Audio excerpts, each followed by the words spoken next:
चुनाव और चुनाव के दौरान होती रैलियों में संबोधित किए जाते हैं कई तरीके के भाषण और भाषणों में जुबान जाती है फिसल और फिर जो शब्दों का खेल शुरू होता है वो रुकता नहीं। पहले राहुल गांधी और अब सोनिया गांधी। बीजेपी ने सोनिया गांधी की शिकायत लगाई है, वो भी चुनाव आयोग से। भारतीय जनता पार्टी यानी बीजेपी ने सोमवार को निर्वाचन आयोग का रुख करके कांग्रेस नेता सोनिया गांधी के खिलाफ कार्रवाई करने और चुनाव प्रचार के दौरान कर्नाटक के लिए संप्रभुता शब्द का इस्तेमाल करने को लेकर उनकी पार्टी की मान्यता रद्द करने की मांग की। केंद्रीय मंत्री भूपेंद्र यादव के नेतृत्व में बीजेपी के एक प्रतिनिधिमंडल ने इस मुद्दे पर आयोग को ज्ञापन सौंपा। पार्टी ने कहा, कर्नाटक भारत संघ में एक बहुत ही महत्वपूर्ण सदस्य राज्य है और भारत संघ के सदस्य राज्य की संप्रभुता की रक्षा करने का कोई भी आह्वान अलगाव के आह्वान के समान है और ये खतरनाक और घातक परिणामों से भरा हुआ है। आज हम इलेक्शन कमीशन गए थे। सोनिया गांधी जी के खिलाफ हम कंप्लेंट दिया। सोनिया गांधी जी हुबली में बात करके भाषण दिया एक। ये भाषण में भारत का अखंडता, एकता, सार्वभौमत्व को प्रश्न किया एंड कर्नाटक का सॉवरेंटी रखना ऐसे बात किया। हम सॉवरेंटी बोलते हैं देश के लिए, देश एक रहना है। ये देश को खतरे में डालना चाहती है एंड टुकड़े टुकड़े गैंग का नेतृत्व कर रही है। पहले राहुल गांधी ने जॉर्ज सोरोस की एनजीओ पीपल्स फाउंडेशन के साथ कौन जुड़ा है, इसका वाइस प्रेसिडेंट है सनील शेट्टी, उसके साथ भारत जोड़ो यात्रा में भाग लिया। अभी सोनिया गांधी यही भाषा में बोल रही है। क्या करना चाहती है? देश का डेमोक्रेसी का खतरा डालना चाहती है, देश का सार्वभौमत्व को खतरा में डालना चाहती है। ऐसे आप किए थे पहले कश्मीर में, अभी कर्नाटक में ऐसा करना चाहते हैं क्या? क्या करना चाहते हैं आप? इसीलिए भारत का साथ कर्नाटक है, हमारे लिए गर्व का बात है। हम भारत से जुड़े हैं, भारत के साथ है। इसीलिए कुवेंपु ने बताए थे, बहुत पहले बताए थे, हमारा राष्ट्र कवि, जय भारत जननीय तनुजाते जय हे कर्नाटक माते। लाइक कर्नाटक हर समय में भारत के साथ रहना, भारत के साथ जोड़ना, भारत के साथ आगे बढ़ना, ऐसे कुवेंपु ने बताया था। इसके खिलाफ सोनिया गांधी बोल रहे हैं। एंड हम दिया है जनरल कार्यप्पा, जनरल तिम्मैया, भारत का इंटीग्रिटी के लिए वो लड़े थे कश्मीर में, उसके लिए वो तो इंसल्ट कर रही है सोनिया गांधी कर्नाटक में आके। आप क्या डिमांड किए ना? उसके ऊपर एफआईआर दर्ज करना एंड कार्रवाई करना, ऐसे डिमांड हम रखे हैं। भूपेंद्र यादव ने कहा कि कांग्रेस पार्टी झूठ की बुनियाद पर प्रचार कर रही है। भारत की एकता और अखंडता के लिए जिन शब्दों का इस्तेमाल नहीं करना चाहिए उनका इस्तेमाल हो रहा है।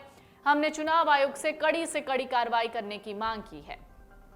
कांग्रेस पार्टी अपने विज्ञापन में जिस तरीके का आरोप बीजेपी पर लगा रही है उसे भी हमने चुनाव आयोग के संज्ञान में लाया है।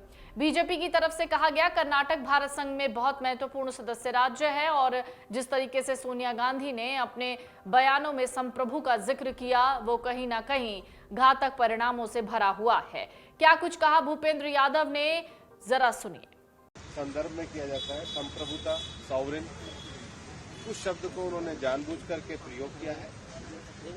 और हम देख रहे हैं कि कांग्रेस का जो चुनाव प्रचार है वो एक तरीके से, जब इनका घोषणा पत्र का एजेंडा होता था, जो इनको टुकड़े टुकड़े गैंग का एजेंडा है, जो एजेंडा है भारत को कमजोर करने का, और ये उसी प्रकार के शब्द और मानसिकता का भी प्रयोग कर रहे हैं। कांग्रेस एक झूठ की बुनियाद के ऊपर प्रचार कर रही है। भारत की एकता और अखंडता के लिए जो शब्द इस्तेमाल नहीं करने चाहिए उन शब्दों का इस्तेमाल करके प्रचार कर रही है। और हमारे इस सारे विषय को इलेक्शन कमीशन ने बहुत गंभीरता के साथ लिया है। और हम ये भी बता दें कि आज भी कांग्रेस अपने विज्ञापन में जिस प्रकार के आरोप भारतीय जनता पार्टी पर लगा रही है उस प्रकार के आरोपों का कोई साक्ष्य इलेक्शन कमीशन को नहीं दे पाई, जो इस बात को सिद्ध भी करता है कि कांग्रेस केवल झूठ की बुनियाद के आधार पर इस चुनाव को लड़ रही है। कर्नाटक की जनता इसका करारा जवाब देगी, लेकिन इलेक्शन कमीशन से हम आशा करते हैं कि इलेक्शन कमीशन को देश के लोकतंत्र, राष्ट्रीय एकता और अखंडता के नाते जो एक स्वतंत्र और निष्पक्ष चुनाव कराने की जिम्मेदारी दी है उसके तहत इलेक्शन कमीशन कांग्रेस के द्वारा किए जा रहे इस देश विरोधी कृत्य के लिए एक्शन ले और कड़ी से कड़ी कार्रवाई करे, ये आज हमने मांग कर। क्या डिमांड किया है? दरअसल कांग्रेस ने शनिवार को हुबली में एक चुनावी रैली में सोनिया गांधी के भाषण का जिक्र करते हुए ट्वीट में कहा था कि कांग्रेस संसदीय दल के अध्यक्ष ने 6.5 करोड़ कन्नड़ लोगों को एक कड़ा संदेश दिया। पार्टी ने उनकी तस्वीर भी साझा की जिसमें वो जनसभा को संबोधित करते दिख रही हैं। कांग्रेस ने ट्वीट किया था, कांग्रेस किसी को भी कर्नाटक की प्रतिष्ठा, संप्रभुता या अखंडता के लिए खतरा पैदा नहीं करने देगी। हालांकि रविवार को प्रधानमंत्री नरेंद्र मोदी ने भी कर्नाटक में अपनी आखिरी चुनावी रैली में सोनिया गांधी के इस बयान को लेकर कांग्रेस पर जमकर हमला बोला था। इस चुनाव में अब कांग्रेस के शाही परिवार ने कहा कि वो कर्नाटक की संप्रभुता की रक्षा करना चाहते हैं, ऐसा प्रधानमंत्री नरेंद्र मोदी ने कहा। कर्नाटक की सॉवरेनिटी यानी कर्नाटक की संप्रभुता, जब कोई देश आजाद हो जाता है तो उसे संप्रभु राष्ट्र कहते हैं। इसका मतलब है कांग्रेस खुलकर कर्नाटक को भारत से अलग करने की वकालत कर रही है। प्रधानमंत्री मोदी ने कहा, टुकड़े टुकड़े गैंग की बीमारी कांग्रेस में इतनी ऊपर तक पहुंच जाएगी, मैंने सोचा नहीं था। मेरे प्यारे देशवासियों, मेरे एक एक कन्नडिगा को मेरी इस बात को बहुत गंभीरता से सुनना चाहिए, बहुत गंभीरता से सुनना चाहिए। इस चुनाव में अब कांग्रेस के शाही परिवार ने कल कर्नाटका में आकर के बोला है, उन्होंने कहा है कि कर्नाटका की सॉवरेनिटी की रक्षा करना चाहते हैं।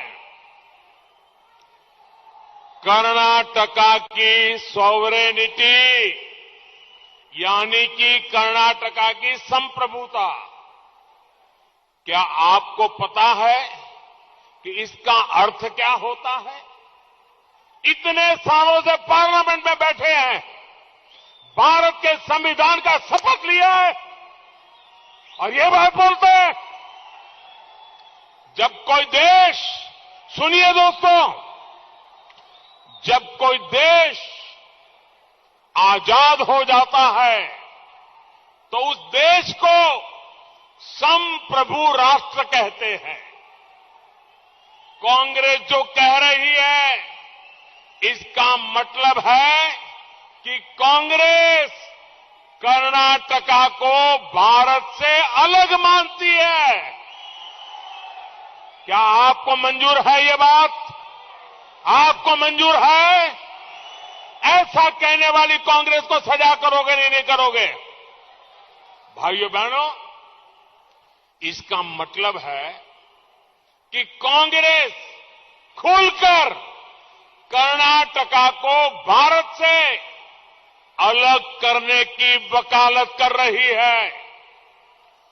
टुकड़े टुकड़े गैंग की बीमारी कांग्रेस में इतनी ऊपर तक पहुंच जाएगी, मैंने कभी सोचा तक नहीं था। कांग्रेस भारत के स्वतंत्रता संग्राम में योगदान देने वाले लाखों कन्नड़ा स्वतंत्रता सेनानियों का अपमान कर रही है। कांग्रेस करोड़ों कन्नडिगा की देशभक्ति का अपमान कर रही है। भाइयों बहनों, ये कन्नड़ा वो धरती है जिस धरती पर राष्ट्र कवि कुवेंपु जी ने साफ साफ कहा रहा है, साफ साफ कहा है कि कर्नाटका भारत राष्ट्र का अभिन्न अंग है। जया भारत, जया भारत जननिया जननिया तनुजते, जया हे कर्नाटक माते। कर्नाटका हर कन्नडिगा के लिए एक मां है, मां, और इसे भारत माता की बेटी के रूप में वर्णित किया गया है। सोनिया गांधी के बयानों की जितनी चर्चा हुई उतनी ही बात उनके चुनाव प्रचार में उतरने को लेकर है। दरअसल सोनिया गांधी कई सालों बाद कांग्रेस के लिए चुनाव प्रचार करने मैदान में उतरी। सोनिया गांधी ने करीब 3.5 साल बाद किसी रैली को संबोधित किया है। कर्नाटक के पहले हुए तमाम चुनाव में स्टार प्रचारक होने के बावजूद भी उन्होंने प्रचार में हिस्सा नहीं लिया था। सोनिया गांधी 1998 में पहली बार कांग्रेस की अध्यक्ष बनी थी। उनके अध्यक्ष रहते केंद्र में कांग्रेस की सरकार बनी। मनमोहन सिंह प्रधानमंत्री बने, लेकिन पार्टी की धुरी सोनिया गांधी ही बनी रही। लेकिन अब पार्टी के अध्यक्ष मल्लिकार्जुन खड़गे हैं, पार्टी के केंद्र में राहुल गांधी हैं। ये दोनों नेता कर्नाटक के चुनाव प्रचार में खासे सक्रिय हैं। कर्नाटक के चुनावी मैदान में प्रियंका गांधी भी दमखम झोंक रही हैं। ऐसे में पार्टी की सेंटर स्टेज से हटने का संकेत देने वाली सोनिया गांधी को प्रचार के आखिरी दिनों में मैदान में क्यों उतरना पड़ा, ये भी एक बड़ा सवाल था। लेकिन इसी बीच सोनिया गांधी के संप्रभु वाले बयान ने कहीं ना कहीं अब हंगामा खड़ा कर दिया है और बीजेपी अब इसे भुनाने की कोशिश में है। उजाला कर चले, मन से उजाला कर चले, एक अमर उजाला कर चले।